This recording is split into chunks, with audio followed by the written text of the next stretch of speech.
Good morning class. So yesterday we have started our chapter 10, that is employment and unemployment. Okay. In that chapter we have studied about what is employment. So what is employment? It is the situation, bolo kya tha unemployment? It is the situation in which people are willing to work and they have ability to do work but they are not getting work. Okay, these three conditions are necessary for the situation of unemployment. But if people are ability to do work, they have ability but they are not willing to work and they are not getting work, so this is not the situation of unemployment. Okay, so willingness is required for the unemployment situation. Okay, so second we have done who is a worker. Worker कौन होता है? Any person who is engaged in a production activity, that is person who is worker. Okay, next second था हमारा, इसके बाद था workers are of 4 types. Mainly हमारे 2 types के थे. कौन कौन से थे? लेकिन हमने जो सेल्फ एम्प्लॉयड था और सेकंड था हायर्ड. हायर्ड को अगेन 2 कैटेगराइज किया था. 2 कैटेगरीज में क्या किया था? डिवाइड किया था. कौन सी थी? Casual and regular workers. ठीक है, तो सेल्फ एम्प्लॉयड वर्कर्स कौन से होते हैं? Who are engage in their own profession. And hired workers, they are rendering their services for others. दूसरों के लिए काम करते हैं. For example teacher working in a school. And self employed workers का एग्जाम्पल क्या होगा? हाँ, ठीक है, फार्मर है, अपने ही फार्म में काम कर रहे हैं, that is self employed. So hired workers में बी कैटेगराइज्ड एज 2 कैटेगरीज. कौन कौन सी है? Casual workers and second one is regular workers. ठीक है, casual workers, these are the daily wagers. Daily wagers होते हैं. They are not hired by their employers on regular basis. They are not given social security benefits. उनको PF वगैरह कुछ नहीं मिलता है, पेंशन नहीं मिलती है, ग्रेच्युटी फंड नहीं मिलता है. ठीक है ना, वो डेली वेजेस पे काम करते हैं. जो हमारे रेगुलर वर्कर्स होते हैं, रेगुलर वर्कर्स परमानेंट पे रोल पे होते हैं. उनको पीएफ वगैरह की सारी फैसिलिटीज दी जाती हैं. ठीक है, डेली वेजेस पे नहीं होते, उनका डेली वेजेस से कोई रोल नहीं है, उनका परमानेंट होता है, मंथली पे दिया जाता है. Okay, they getting benefits like pension, gratuity and provident fund. Okay, जो हमारे कैजुअल वर्कर्स हैं और मैं कह रही हूँ जो रेगुलर वर्कर्स हैं, जैसे कैजुअल वर्कर मैं कह रही हूँ एक लेबर हमारा काम कर रहा है किसमें? कंस्ट्रक्शन साइट पे. कंस्ट्रक्शन हो रहा है कहीं पे, वहां पे जो लेबर काम कर रहा है दैट इज कैजुअल वर्कर. और हमारा जो परमानेंट की अगर मैं बात करती हूँ, रेगुलर जिसकी बात करती हूँ, रेगुलर मतलब परमानेंट. ठीक है, रेगुलर वर्कर में कौन होगा? जैसे इंजीनियर काम कर रहा है फैक्ट्री में, engineer working in a factory. Okay, now after this we have done that labour supply and labour force and work force. Labour supply means क्या था? Labour supply means the amount of labour that the workers are willing to offer corresponding to a wage rate. वो होता है supply. ठीक है ना. और labour force में क्या था? It refers to the number of workers के एक्चुअली कितने काम कर रहे हैं और कितने करना चाहते थे. जितने कर रहे हैं वही तो काम करना चाह रहे होंगे. ठीक है ना, जबरदस्ती तो कोई किसी से काम नहीं कराएगा. तो जो एक्चुअली वर्किंग है दैट इज लेबर फोर्स. और कितने हमारा सप्लाई हुआ है कि वहां पे भाई कितने लोगों की जरूरत थी, हमने कितने लोगों को वहां पे सप्लाई करी है, तो वो हमारा लेबर सप्लाई के अंदर आता है. ठीक है, नेक्स्ट आता है हमारा वर्क फोर्स. अब वर्क फोर्स में देखो क्या आता है? वर्क फोर्स में आता है हमारा number of persons actually working. जो नंबर ऑफ पर्सन्स है जो एक्चुअली वर्क कर रहे हैं and they does not account for those who are willing to work. इसका मतलब ये नहीं है कि जो नहीं करना चाह रहे या करना चाह रहे, ऐसा कुछ नहीं है. तो अगर हमें वर्क फोर्स निकालना है तो उसमें हम क्या देखेंगे कि टोटल लेबर फोर्स कितनी है और उसमें से नंबर ऑफ पर्सन जो काम नहीं करना चाहते थे. भाई सपोज मैंने एक क्लास में यहाँ पे तुम्हें कोई टास्क दिया करने के लिए और यहाँ पे 10 स्टूडेंट्स को मैंने इन्वॉल्व कर दिया और उसमें से 4 का मन ही नहीं है काम करने का. ठीक है, तो मेरा जो वर्क फोर्स है वो कितने लोगों का मिल रहा है? 6 का मिल रहा है, क्योंकि 4 का तो मन ही नहीं है काम करने का, जबरदस्ती लगे हैं. तो जो मेन वर्क फोर्स हो रहा है वो कितने जनों का हो रहा है? 6 स्टूडेंट्स का. ठीक है, तो वो वर्क फोर्स होता है. Is it clear? Now move to the next, that is size of work force in India. ये भी हमने कल पढ़ लिया था, तो इसके बारे में थोड़ा सा ऐसे पहले रिविजन कर लेते हैं. देखो size of work force in India कितना है. इंडिया में वर्क फोर्स जो है नियरली 40 करोड़ ऑफ पर्सन का है, जिसमें से 70% हमारा मेल वर्कर्स है और 30% फीमेल है. मेल वर्कर्स ज़्यादा एम्प्लॉयड है in compare to female workers, ठीक है। नियरली 70% जो वर्क फोर्स है वो कहाँ पे है, रूरल एरियाज में, 30% कहाँ है, अर्बन एरियाज में, ठीक है। इसके बाद जो फीमेल वर्क फोर्स है रूरल एरियाज में वो 30% है, और जो 20% है वो कहाँ है, अर्बन एरियाज में, ठीक है।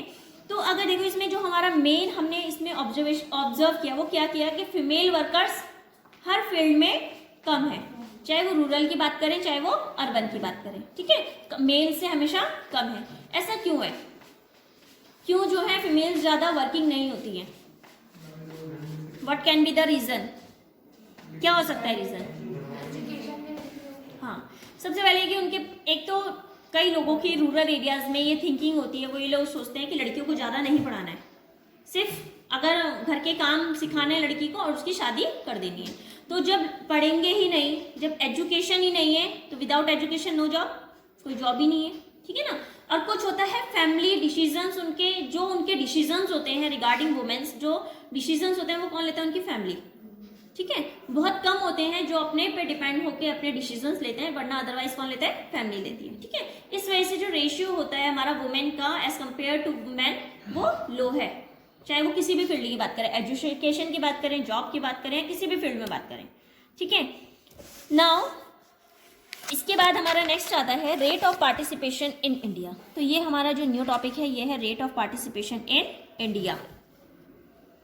देखो इसमें क्या है, it refers to participation of people in production activity. Rate of participation in India का मैंने फॉर्मूला बताया था, उसी को इन्होंने वर्ड में लिखा है। क्या होता है रेट ऑफ पार्टिसिपेशन का फॉर्मूला,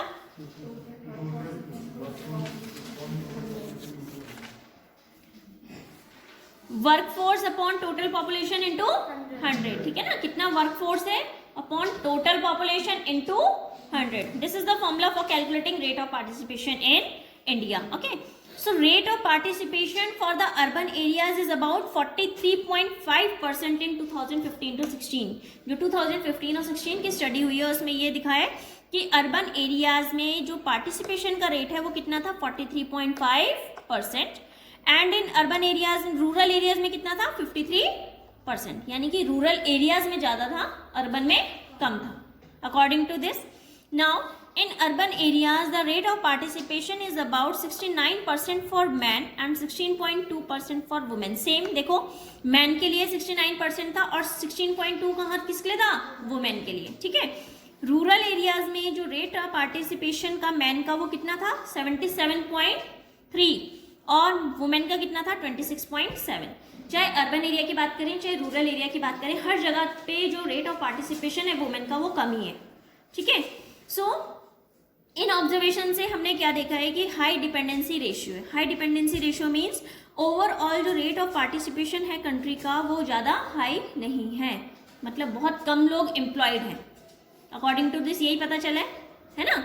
इसके बाद इसका मतलब ज़्यादा लोग जो हैं employing, not many people are engage, इसका मतलब ज़्यादा लोग एम्प्लॉयड नहीं है किसमें, प्रोडक्शन एक्टिविटी में, ठीक है। इसका मतलब हाई डिपेंडेंसी रेशियो ज़्यादा है हमारी कंट्री में। ऐसा क्यों बोला गया है, high dependency ratio in the country is why, what is the reason behind it, क्या रीजन हो सकता है। जब प्रोडक्शन एक्टिविटी हम नहीं कर रहे हैं, ठीक है, तो क्या है, हम लोग दूसरे फार्मर पे डिपेंड होंगे, तो डिपेंडेंसी वही तो हो गया, ठीक है। क्योंकि बहुत सारे लोग जो हमारा रेट ऑफ पार्टिसिपेशन है प्रोडक्शन एक्टिविटी में कम है, तो यानी कि हम क्या करेंगे, फार्मर्स पे डिपेंड करेंगे जो प्रोडक्शन कर रहे हैं, तो इसलिए जो हाई डिपेंडेंसी रेशियो है वो ज़्यादा है। डिपेंडेंसी रेशियो मतलब ज़्यादा है, ठीक है। नेक्स्ट है high rate of participation but low level of productivity in rural areas. मतलब पार्टिसिपेशन अगर ज़्यादा है तो लेकिन प्रोडक्टिविटी तभी भी कम है रूरल एरियाज में। ऐसा क्यों है, सोच सकते हो, क्योंकि रूरल एरियाज के पास में इतनी फैसिलिटीज़ नहीं है जैसे अर्बन एरियाज में है, ठीक है ना। तो इसमें क्या होता है, rate of participation is higher in rural areas. अगर हम कंपेयर करते हैं अर्बन एरियाज तो रूरल एरियाज में जो रेट ऑफ पार्टिसिपेशन है वो ज़्यादा है, लेकिन क्या है, प्रोडक्टिविटी तभी भी कम है। ज़्यादा लोग काम कर रहे हैं लेकिन प्रोडक्शन हमें इतना नहीं मिल रहा, प्रोडक्टिविटी नहीं मिल रहा, आउटपुट हमें नहीं मिल रहा है। तो ऐसा क्यों है, इसका मतलब जो हमारी लार्जर पॉपुलेशन है वो हमारी रूरल एरियाज में तो है लेकिन नहीं है। क्यों नहीं है, क्योंकि उनके पास प्रॉपर इरिगेशन फैसिलिटीज़ नहीं है, ठीक है। जो प्रॉपर हमारे यूज़ होते हैं केमिकल्स वगैरह या जो भी प्रोसेस होता है प्रोडक्शन का, वो हमारे रूरल एरियाज में पॉसिबल नहीं है, जैसे कि अगर हम कंपेयर करते हैं अर्बन एरियाज में। ठीक है, समझ में आया। इसके बाद नेक्स्ट है high rate of participation for women in rural areas. देखो रेट ऑफ पार्टिसिपेशन जो है वुमेन का ज़्यादा है रूरल एरियाज में, अगर हम अर्बन एरियाज की बात करते हैं। शहरों में कहीं किसी को देखा है कि लोग बाग जो है खेती बाड़ी कर रहे हैं, गाँव में ज़्यादा होता है, शहरों में कम होता है ना। अगर हम वुमेन की बात करते हैं तो वुमेन गाँव में ज़्यादा लगी रहती है और शहरों में ज़्यादा वर्किंग ही होती है। तो ऐसा क्यों है, रूरल एरियाज में पॉवर्टी क्यों है, मतलब पॉवर्टी क्यों कर रही है, क्योंकि क्या है, वुमेन पढ़ती नहीं है, उनको एजुकेशन नहीं दी जाती है, और जब एजुकेशन नहीं है तो उनके पास जॉब नहीं है, तो इसलिए उन्हें क्या करना पड़ेगा, खेती बाड़ी करेंगी वो। ठीक है, without education people in rural areas find only less productive jobs and get low wages. जब उनके पास एजुकेशन नहीं है तो जो रूरल एरियाज के लोग हैं वो लेस प्रोडक्टिव जॉब्स करते हैं और उसमें उनको लेस इनकम मिलती है। ठीक है, और लेस इनकम मिल रही है तो यानी कि क्या है, वो अपनी नीड्स पूरी नहीं कर पा रहे, तो यानी कि वो कौन सी सिचुएशन हो जाती है, पॉवर्टी, जो हमने पहले करा था। ओके, नाउ नेक्स्ट है कि जो अर्बन एरियाज है उसमें हाई प्रायोरिटी दी जाती है एजुकेशन को। मतलब अर्बन एरियाज में आपने देखा हो कि ज़्यादातर लोग पढ़ाई में वो होते हैं ना, शहरों के उसमें, शहरों में ज़्यादा लोग अगर पढ़ भी रहे हैं, बच्चे पढ़ भी रहे हैं, तो वो ज़्यादातर किसमें पढ़ते हैं, हिंदी मीडियम में। और जो शहरों की अगर हम बात करते हैं, सिटीज़ की बात करते हैं, तो वहाँ पे लोगों का मेन फोकस रहता है, हर किसी की थिंकिंग होती है कि हमने सरकारी स्कूल में नहीं भेजना, अपने बच्चों को इंग्लिश मीडियम में भेजना है, चाहे बच्चा पढ़े ना लिखे। ठीक है, लेकिन उनकी ये क्या विश होती है कि हमने अपने बच्चे को अच्छे से अच्छे स्कूल में पढ़ाना है। ठीक है, तो इसमें क्या है, उससे क्या है कि अब देखो लोग जब पढ़ते लिखते नहीं हैं, लोगों के पास पढ़े लिखे नहीं हैं, तो वो जल्दी अपने क्या है, पढ़ाई तो है नहीं, तो करना क्या, उन्होंने काम ही करना है। रूरल एरियाज में काम करेंगे, भले ही थोड़े बहुत पैसे मिले, वो उसी में ही खुश है कि अपना चल रहा है बस।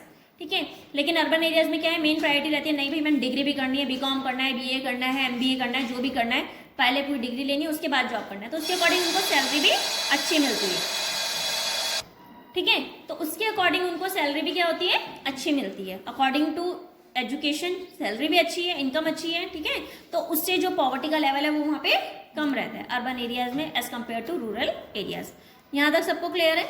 इसके बाद नेक्स्ट आ जाओ, ये कल भी हमने बताया था कि जो सेल्फ एम्प्लॉयमेंट है वो रूरल एरियाज में ज़्यादा होता है as compare to urban areas. ऐसा क्यों बताओ, अर्बन एरियाज में कम है सेल्फ एम्प्लॉयमेंट सबको पता है। ठीक है, अपना प्रोफेशन जो करते हैं, तो सेल्फ एम्प्लॉयमेंट जो है हायर है रूरल एरियाज में as compare to urban areas. इसके पीछे क्या कारण हो सकते हैं,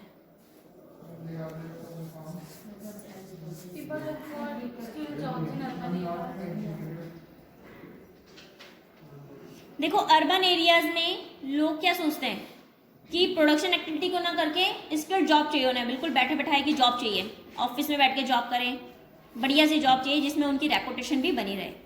ठीक है, लेकिन रूरल एरियाज में क्या होते हैं, लोग ज़्यादा पढ़े लिखे होते नहीं है, उन लोगों के लिए क्या है, बस खेती बाड़ी में ही लगे रहना, उन्होंने वही उनका सब कुछ, उसी को सोचते हैं कि बहुत बढ़िया अट्रैक्टिव चल रही है हमारी क्या लाइफ, बहुत बढ़िया चल रही है हमारी लाइफ। ठीक है, तो जो हमारे अर्बन एरियाज हैं, people look for skilled jobs in offices and factories, while in rural areas में क्या होता है, family farms are the most attractive means of employment. उसी से ही सोचते हैं कि हमारा एम्प्लॉयमेंट हो रहा है, उसी में ही लगे हैं, चाहे 2 जनों के काम है लेकिन पूरी फैमिली लगी है। ठीक है, मम्मी पापा बच्चे बुच्चे सब उसी में ही लगे हैं, खेत में, और उसी से उनका काम चल रहा है। ठीक है, नेक्स्ट है इन रूरल एरियाज में non farm job activities limited है। अगर हम रूरल एरियाज की बात करते हैं तो वहाँ पे नॉन फार्म जॉब अपॉर्चुनिटी, यानी कि सारे वहाँ पे खेती बाड़ी से रिलेटेड है, तो नॉन फार्म जॉब एक्टिविटीज मतलब जो उससे रिलेटेड नहीं है तो वो लिमिटेड है, बहुत कम है। ठीक है, और उसके लिए क्या चाहिए होता है लोगों के लिए, एजुकेशन, और एजुकेशन वहाँ पे वैसे ही कम है, तो जो एजुकेटेड लोग होते हैं वही वहाँ पे इन्वॉल्व होते हैं, बाकी के सब किस में लगे रहते हैं, अपने घर की ही खेती में लगे रहते हैं। ठीक है, तो इसीलिए जो है लोग क्या प्रेफर करते हैं कि अपने फैमिली फार्म्स में ही रहें और फील्ड में लगे रहें और अपने आप ही अपना काम करते रहें, क्योंकि किसी का बर्डन तो उन पे है नहीं, अपने ही खेत में काम करना है, किसी के अंडर तो काम करना नहीं है। ठीक है, that's why this is the reason that self employment is higher in rural areas as compare to urban areas. Okay, so this is the concept of self employed and hired workers in India. इसको क्या हो रहा है, ठीक है, self employed and hired workers in India, ये सारा concept था। इसके बाद हमारा जो नेक्स्ट टॉपिक आता है, देखो ऑक्यूपेशनल स्ट्रक्चर और distribution of workforce by industry. Okay, so we will start this topic on Monday. Okay.